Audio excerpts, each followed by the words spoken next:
नमस्कार दोस्तों, आप सभी का स्वागत है आपके अपने YouTube channel information bye Sonu Baghel में। तो दोस्तों आज मैं आपको इस वीडियो में बताने वाला हूं ई कृषि यंत्र अनुदान किसान कल्याण तथा कृषि विकास विभाग के आवेदन के बारे में।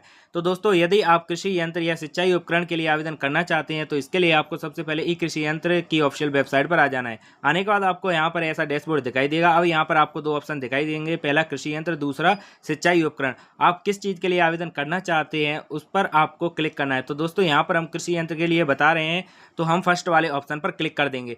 क्लिक करने के बाद नया पेज ओपन हो जाएगा। अब यहाँ पर आपको महत्वपूर्ण जानकारी देखने को मिल जाएंगी। आपको ये महत्वपूर्ण जानकारी पढ़ लेना है। ये महत्वपूर्ण जानकारी 16 जुलाई 2026 को यहाँ पर बताई गई है।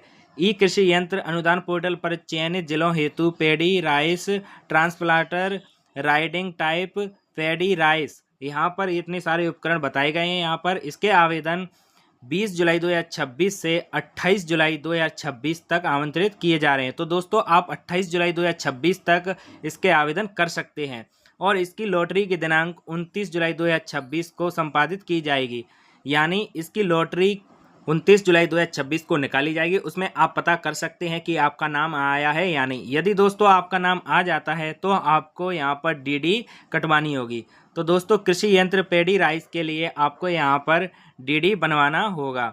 तो दोस्तों कितने की डीडी यहाँ पर लगने वाली है आपको, तो इसमें आपको नीचे दिखाई देगा कृषि यंत्र पेडी राइस ट्रांसप्लांटर राइडिंग टाइप हेतु यहाँ पर 15,000 रुपये का डिमांड ड्राफ्ट डीडी आपको लगेगा। वो भी आपके ही बैंक खाते से आपको ये डीडी बनवानी होगी।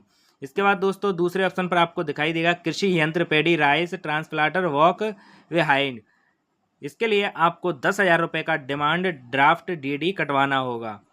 इसके बाद दोस्तों आपको तीसरे ऑप्शन पर दिखाई देगा कृषि यंत्र रेजर हेतु 3,000 का डिमांड ड्राफ्ट डीडी कटवाना होगा। इसके बाद चौथे नंबर पर आपको शुगर कैन के लिए 5,000 रुपये का ड्राफ्ट डीडी कटवाना होगा। तो दोस्तों हम यहाँ पर इस महत्वपूर्ण जानकारी को कट कर दें। कट करने के लिए आपको क्रॉस वाले बटन पर क्लिक करना है। जैसे ही आप क्रॉस वाले बटन पर क्लिक करेंगे तो यहाँ पर महत्वपूर्ण जानकारी यहाँ पर हट जाएगी। इसके बाद दोस्तों आवेदन करने के लिए आपको यहाँ पर अनुदान हेतु आवेदन करें 2026-27 ऑप्शन देखने को मिलेगा। आपको यहाँ पर अप्लाई नाउ वाले बटन पर क्लिक कर देना है। तो दोस्तों यहाँ पर आपको दो ऑप्शन दिखाई देंगे, पंजीकृत कृषक और कृषक का नवीन पंजीकरण।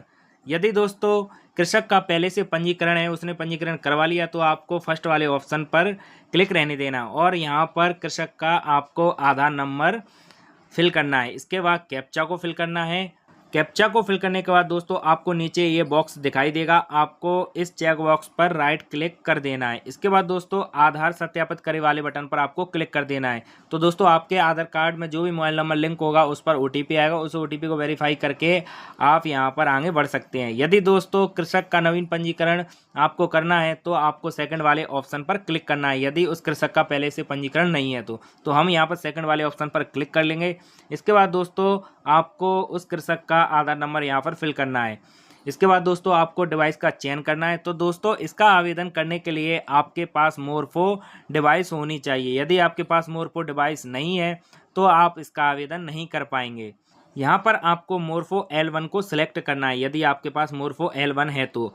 इसके बाद दोस्तों आपको नीचे कैप्चा को फिल करना है। कैप्चा फिल करने के बाद इस चेक बॉक्स पर राइट क्लिक कर देना है और कैप्चर फिंगर करे वाले बटन पर आपको क्लिक कर देना है। कैप्चर फिंगर करे वाले बटन पर जैसे ही आप क्लिक करेंगे तो आपकी मोरफो डिवाइस में लाइट जलना शुरू हो जाएगी। इसके बाद आपको मोरफो डिवाइस पर कृषक का फिंगर लगवा लेना है। जैसे ही कृषक का फिंगर यहाँ पर वेरीफाई हो जाता है, कैप्चर सक्सेसफुली हो जाता है, तो उस कृषक की सारी डिटेल यहाँ पर ओपन हो जाएगी। इसके बाद दोस्तों आप उसका आवेदन कर पाएंगे।